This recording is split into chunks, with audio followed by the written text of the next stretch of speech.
오늘의 말씀은 사도행전 20장 17절에서 24절입니다. 오직 성령이 각 성에서 내게 증언하여 결박과 환난이 나를 기다린다 하시나 24절입니다. 내가 달려갈 길과 주 예수께 받은 사명 곧 하나님의 은혜의 복음을 증언하는 일을 마치려 하면은 나의 생명조차 조금도 귀한 것으로 여기지 아니하노라. 아멘. 여러분 퀴즈 하나 내도록 하겠습니다. 다음 화면에 보게 되면 등수가 나오게 있는데 이 등수가 어떠한 등수인지 한번 알아맞혀 보도록 하겠습니다. 먼저 10등 나이지리아, 뭘까요? 피파 랭킹 같기도 하고 9등 에리트레아, 이런 나라 들어봤습니까? 그 다음에 쭉 8 파키스탄, 이란, 수단, 5등 아프가니스탄, 4등 시리아, 3등 이라크, 2등 소말리아, 1등 북한. 무엇일까요? 우리 학생들 가운데 아는 친구들. 문상에 있어요. 문상. 틀렸어요. 저 뒤에 빨간색. 너 돌아본 너.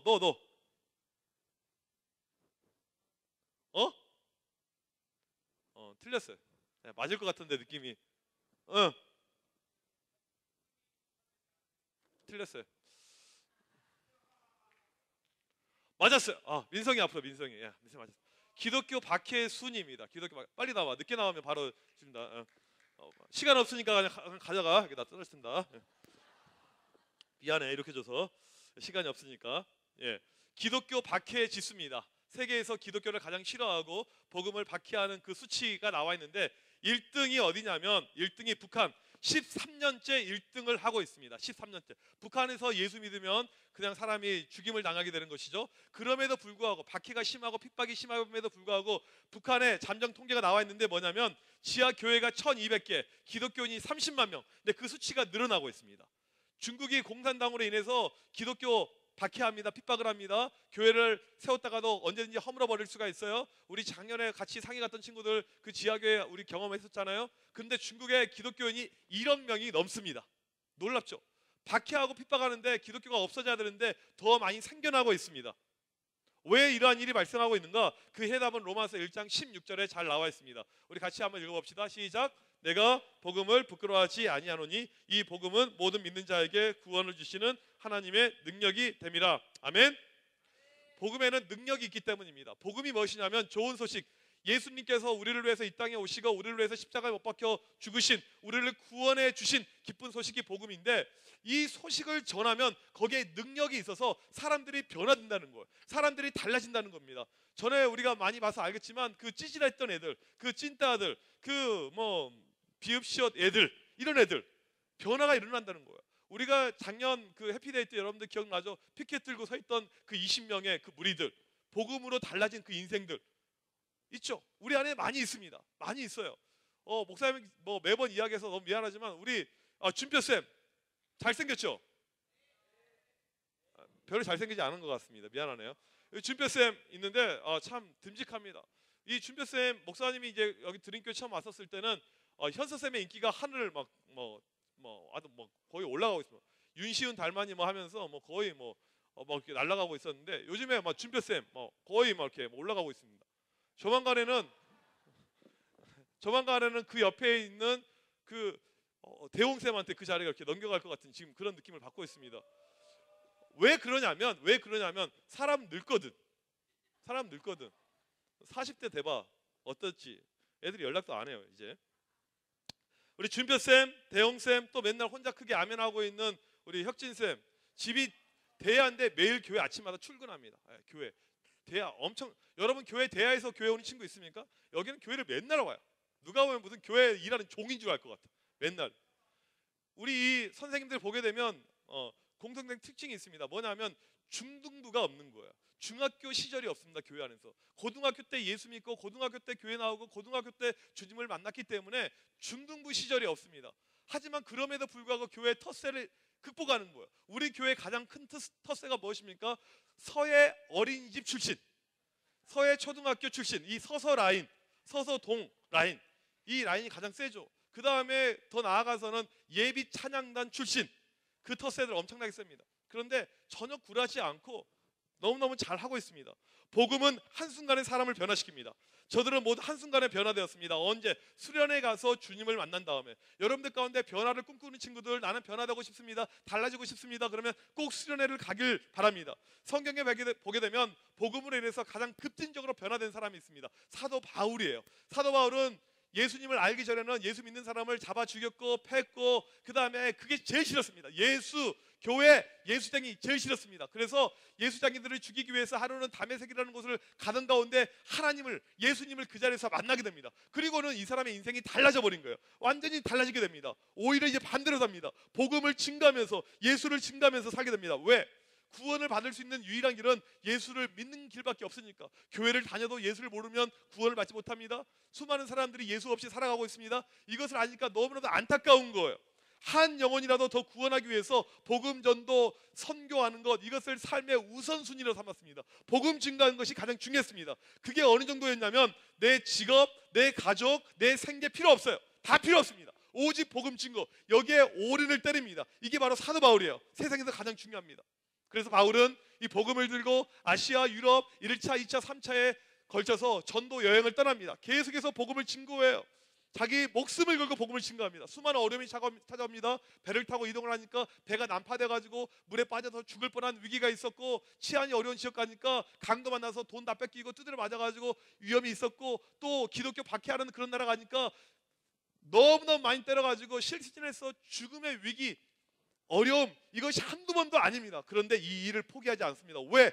이것은 사람을 살리는 일, 사람을 구원하는 일, 이것밖에 사람을 살릴 수 밖에 없다는 것을 알기 때문에.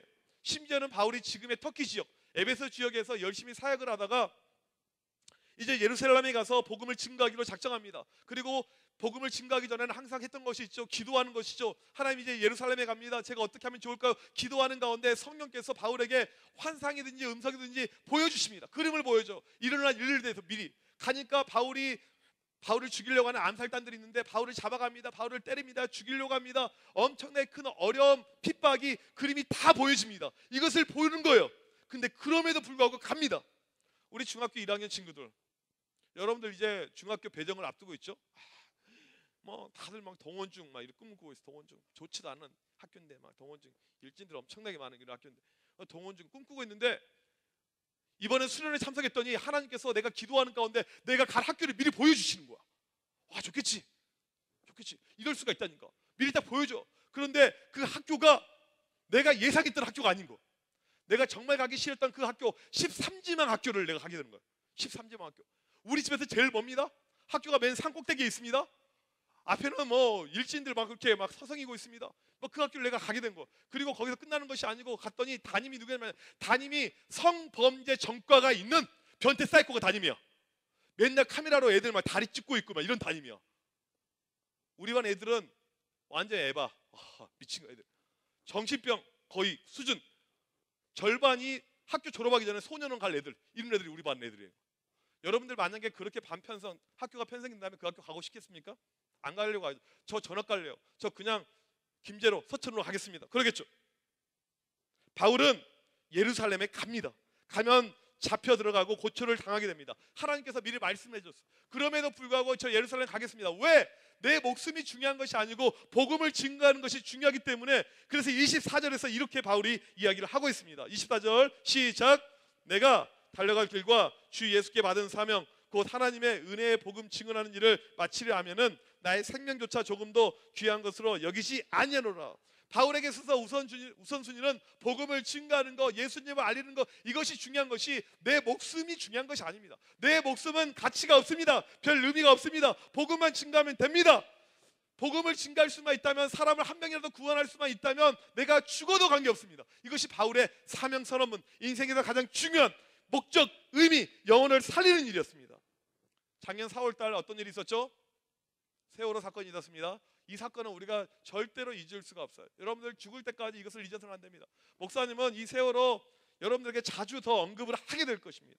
세월호를 보게 되면 영웅들이 나옵니다. 첫 번째로 박지영 씨라는 영웅이 있어요. 이 여자분은 세월호 안내원이었죠. 근데 4층에서 이렇게 나갈 수가 있는데 학생들에게 먼저 구명조끼를 나눠줍니다. 너희들 먼저 가라고. 누나 왜 안 가요? 나는 너희들 다 구한 다음에 갈게. 그리고 물이 가슴까지 차오르는데도 불구하고 가지 않습니다. 그리고는 죽었어요. 사람을 살리기 위해서 본인이 죽은 거죠. 양온유라는 이 학생이 있습니다. 이 학생은 안산 명성교회를 다니고 있고, 안산 명성교회 아빠가 거기 사찰 집사님입니다. 믿음이 좋은 친구예요. 교회에서 반주하는 그런 학생이었습니다. 그런데 이 친구는 주변에 있는 친구들이 하나도 죽지 않았어요. 왜? 가판위에 나와 있었기 때문에.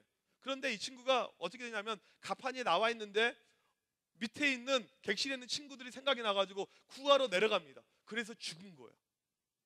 그 다음에 김동수 씨가 있습니다. 이 아저씨는 물속에 빠져 죽어가는 애들이 너무나도 안타까워서 호스 비상 이 호스를 연결해 가지고 20명을 무려 살립니다. 그때 너무나도 무리하게 살린 나머지 지금 이 사지가 멀쩡하지 않아서 일을 할 수 없는 실직의 상태가 되어버렸습니다. 본인이 가지고 있는 유일한 트럭 물속에 잠겨가지고 일을 할 수 없는 어려움의 상황 가운데 있는 거죠. 사람을 살렸습니다.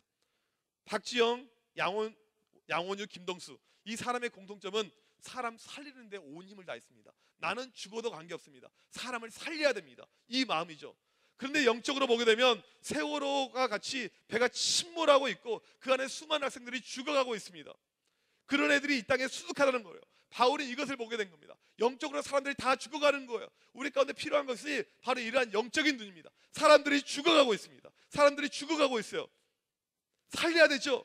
자기 목숨을 걸면서 바울은 그들을 위해서 노력한 겁니다. 평생을 그들을 살리기 위해서 자기 목숨을 내걸고 일을 한 겁니다. 어느 정도까지 이었냐면 로마서 9장 3절에서 바울이 이렇게 이야기합니다. 같이 읽겠습니다. 시작. 나의 형제 곧 고륙의 친척을 위하여 내 자신이 저주를 받아 그리스도에게서 끊어질지라도 원하는 바로. 여러분 다시 한번 크게 읽으세요. 시작.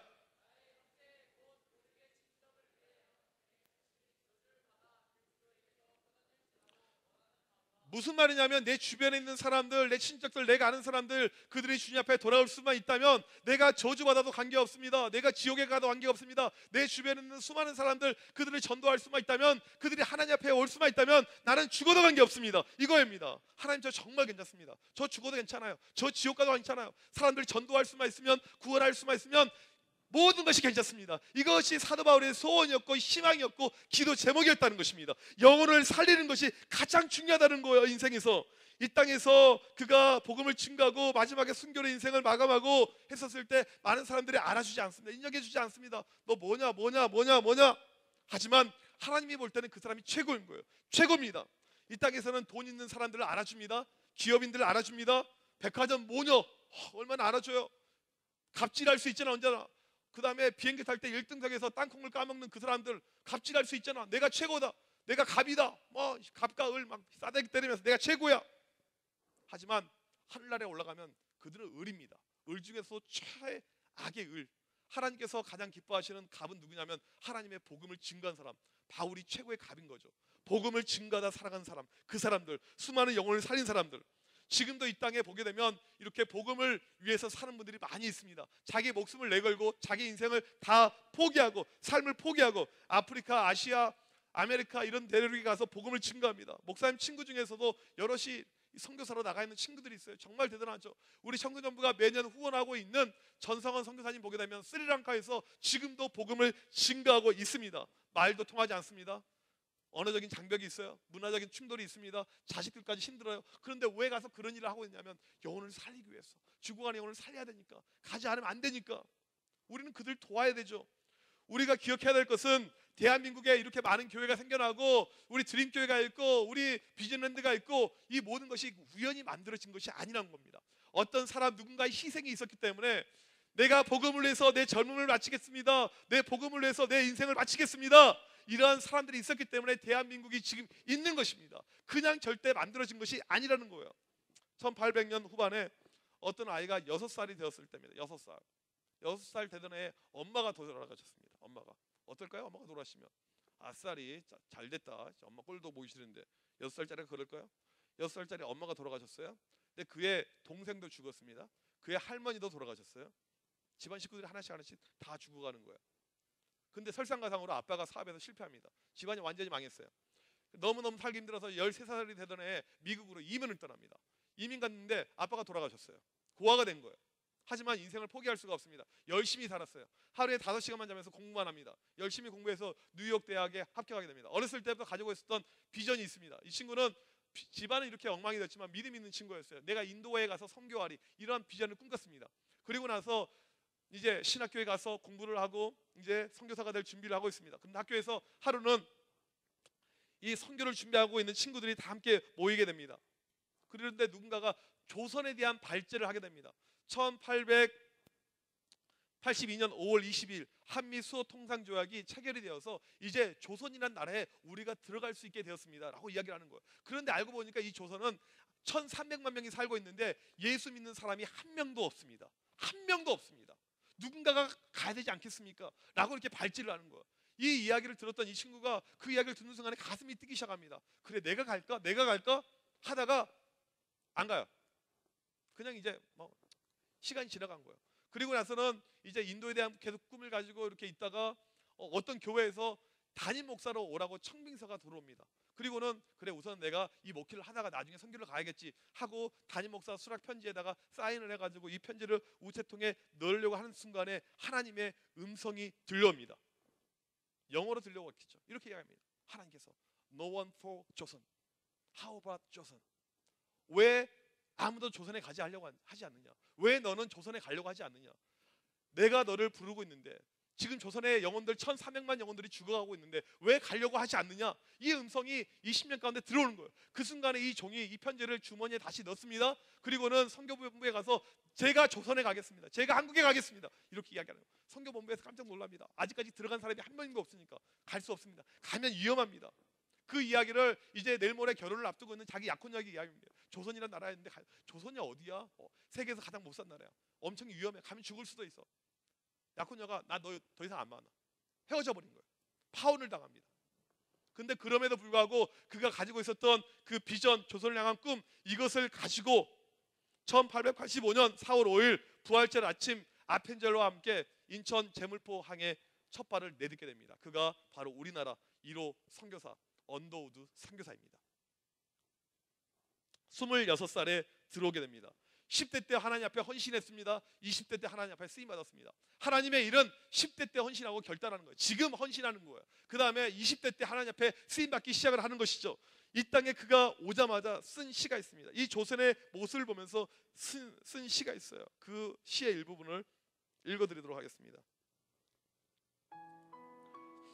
주여, 지금은 아무것도 보이지 않습니다. 주님, 메마르고 가난한 땅, 나무 한 그릇 시원하게 자라지 못하고 있는 이 땅에 저를 옮겨 심으셨습니다. 어떻게 그 넓고 넓은 태평양을 건너왔는지 그 사실이 기적입니다. 주님께서 붙잡아 뚝 떨어뜨려 놓은 듯한 이곳, 하지만 지금은 아무것도 보이지 않습니다. 보이는 것은 고집스럽게 얼룩진 어둠뿐입니다. 어둠과 가난과 인습에 묶여있는 조선 사람뿐입니다. 그들은 왜 묶여있는지요? 그들은 자신들을 묶고 있는 고통을 고통으로 모르고 있고 고통을 벗겨주겠다고 하면 의심하며 화부터 냅니다. 그러나 주님, 순종하겠습니다.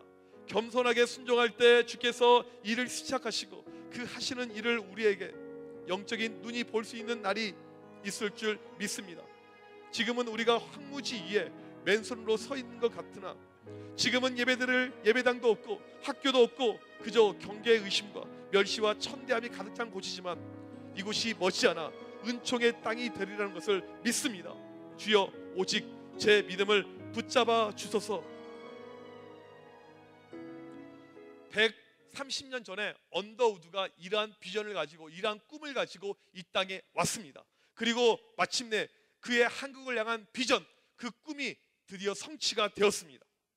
수많은 영혼들이 주님을 만났고 수많은 교회들이 세워졌죠. 이렇게 어떤 한 사람이 자기 목숨을 걸고 복음을 증거합니다. 그 한 사람의 희생을 통해서, 헌신을 통해서 언더우드는 본인 한 명으로 끝나지 않고 4대에 걸쳐서 이 땅에 그 가문이 남으면서 계속 복음을 증거했습니다. 한 영혼을 살리기 위해서 내가 가지고 있는 모든 것을 다하면서 최선을 다하고 있습니다. 그런데 왜 우리는 아무것도 하고 있지 않죠? 왜 여러분은 아무것도 하고 있지 않죠? 여러분, 세월호 사건이 주는 영적인 교훈이 있습니다. 대한민국 청소년들 95%는 지금 세월호에 타고 있는 거랑 똑같습니다. 다 죽어가고 있는 거. 아무도 이들을 구하려고 하고 있지 않습니다. 영적으로 다 죽어가고 있는 거예요. 95%의 학생들이, 이 땅에 있는 학생들이 교회에 다니지 않고 있습니다. 예수 믿고 있지 않아요. 하지만 우리는 전도하지 않습니다. 영혼 구원에 관심이 없습니다. 그들을 살리는 일에 우리가 아무것도 하지 않습니다. 이기적인 것이죠. 하나님께서 나중에 물을 겁니다. 너는 왜 아무도 구하지 않았냐? 사람들이 그렇게 죽어가고 있는데 너 왜 그냥 왔냐? 여러분에게 반드시 물을 거고 책임을 추궁할 것입니다. 대한민국 학생들의 95%가 교회 다니지 않고 있습니다. 대한민국 대학생들의 97%가 교회 다니지 않고 있습니다. 대한민국의 어른들의 82%가 교회 다니지 않고 있습니다. 전 세계 인구 가운데 최소 3분의 2가 교회 다니지 않고 있습니다. 우리가 해야 될 일이 무엇일까요? 여러분들 그냥 이 땅에서 나 혼자 잘 먹고 잘 살면 끝입니까? 이 땅에서 인생이 전부입니까? 이 땅에서 살아봤자 100년도 못 살아요. 우리가 하나님 앞에서 살 그 인생이 가장 중요하고 소중한 인생인데 아직까지 우리의 가치, 우리의 우선순위가 이 땅에 맞춰져 있다면 그것만큼 어리석은 일이 없는 것이죠. 여러분 무엇을 위해 살 것입니까? 우리가 살아야 될 것은 오직 복음을 위해 사는 것입니다. 우리 드림교 청소년부 2015년 우리가 해야 될 것은 다른 것이 아니고 복음을 위해서 살아간 것입니다. 복음을 위해서 예수 그리스도 복음을 위해서 살아가는 것이 바로 우리가 해야 될 일인 것을 믿으시기 바랍니다. 이 시간에 수많은 우리 선배들 가운데 복음을 위해 살다간 사람들이 있습니다. 죽음을 두려워하지 않고 이들이 어떻게 살았는지 그 영상 이 시간에 잠깐 보여드리도록 하겠습니다.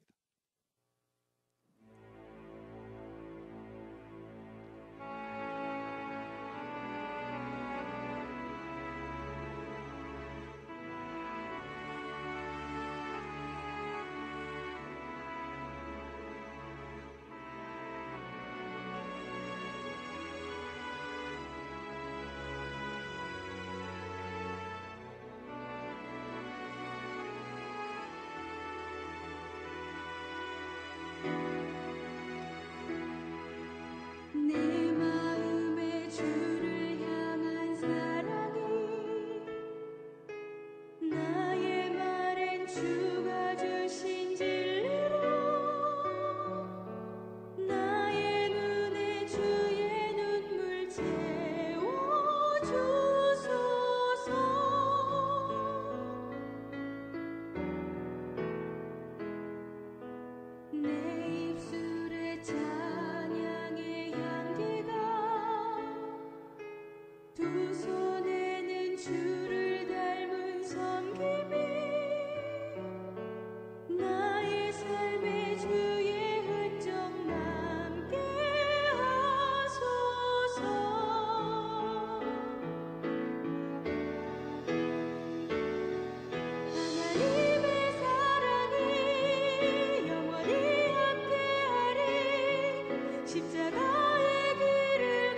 여러분 인생에서 무엇이 가장 중요합니까? 학교가 중요합니까? 중학교 가는 것, 고등학교 가는 것, 대학교 가는 것, 그것이 중요합니까?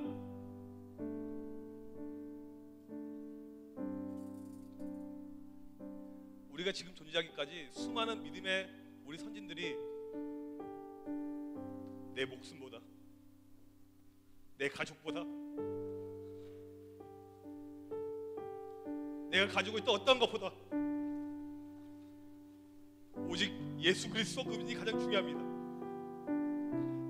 그 복음에 대한 정신, 그 복음 전파, 그 마음이 있었기 때문에 우리가 지금 이 자리에 있는 것입니다. 우리가 해야 될 것 역시 동일합니다. 하나님, 나도 복음 위에 살기를 원합니다. 내 삶에서 공부학원 그게 중요한 것이 아니고 내가 어떻게 하면 수많은 영혼들 구할 수 있을까? 복음 가운데 살 수 있을까? 여러분이 그렇게 결단하기 원합니다. 같이 찬양하도록 하겠습니다. 내 마음에 주를 향한 사랑이, 마음에 주를 향한 사랑이, 나의 말엔 주가 주신 진리로, 나의 말엔 주가 주신 진리로, 나의 눈에 주의 눈물 채워주소서. 나의 눈에 주의 눈물 채워주소서.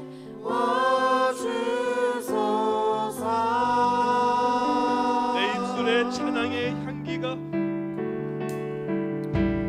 내 입술에 찬양의 향기가, 두 손에는 주를 닮은 섬기니, 두 손에는 주를 닮은 섬김이, 나의 삶에 주의 흔적 남게 하소서.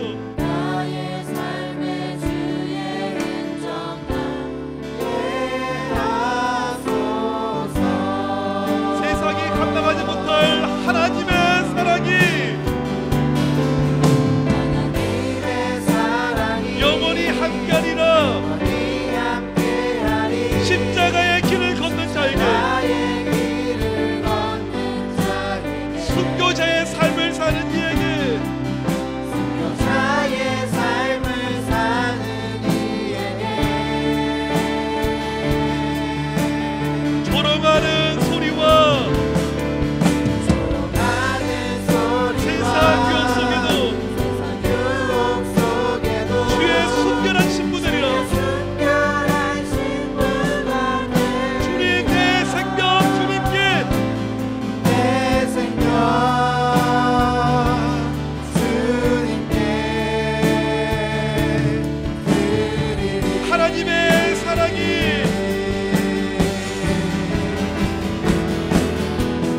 하나님의 사랑이 영원히 함께하리. 영원히 함께하리. 십자가의 길을 십자가의 길을 걷는 자에게, 순교자의 삶을 사는 이에게, 순교자의 삶을 사는 이에게, 조롱하는 소리와 조롱하는 소리와 세상 유혹 속에도 세상 유혹 속에도 주의 순결한 신부들이라. 주의 순결한 신부가 되 내 생명 주님께, 내 생명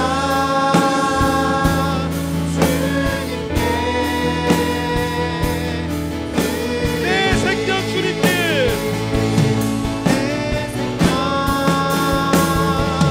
주님께 드리리. 이 시간 다 같이 우리 한번 기도합시다. 기도할 때 우리가 지금 존재하는 것은 누군가의 희생, 누군가의 헌신. 여러분, 양화진에 가게 되면 수많은 선교사들의 묘지가 있습니다. 거기에 보면 1살짜리, 2살짜리 묘지가 있어요. 걔네들이 무슨 죄입니까? 이 땅에 부모 따라와서 그냥 풍토병의 질병에 죽임을 당한 것입니다. 그 어린아이들의 순교, 헌신, 희생이 있었기 때문에 지금 이 땅이 존재하고 있는 겁니다. 우리가 존재하고 있는 거예요. 왜 우리는 복음 증가하지 않습니까? 왜 우리는 하나님의 복음을 나타내지 않습니까?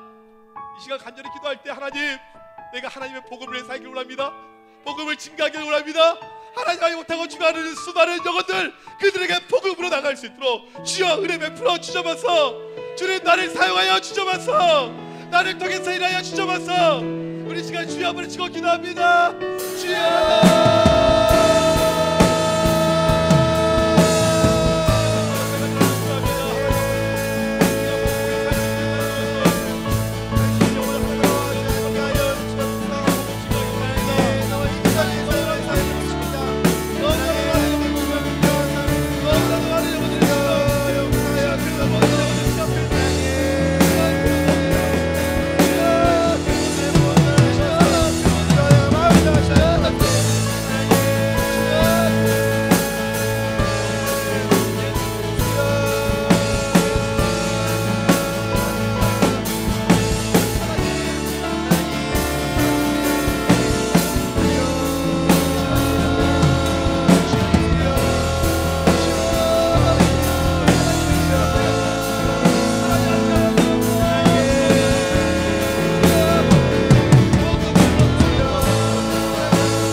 허락하시고 그 복음의 놀라우신 역사하심을 통해서 살게 하심을 감사합니다. 예수님을 알게 하시고 예수님의 피 묻은 그 십자가의 고통과 그 처절한 죽음을 통해서 우리를 구원해 주신 그 은혜 가운데 오늘도 우리가 살고 있음을 고백합니다.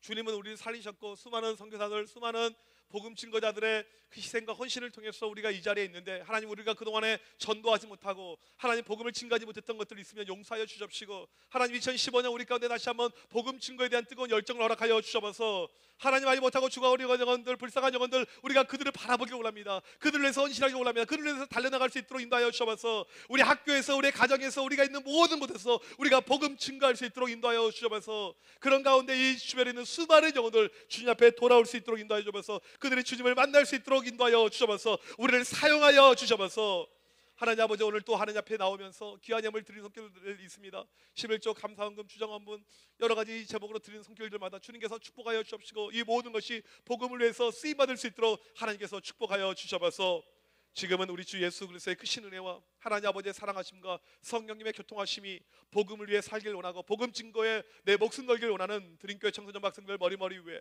선생님들 머리머리 위에 지금부터 영원토록 함께 있을지어다. 아멘.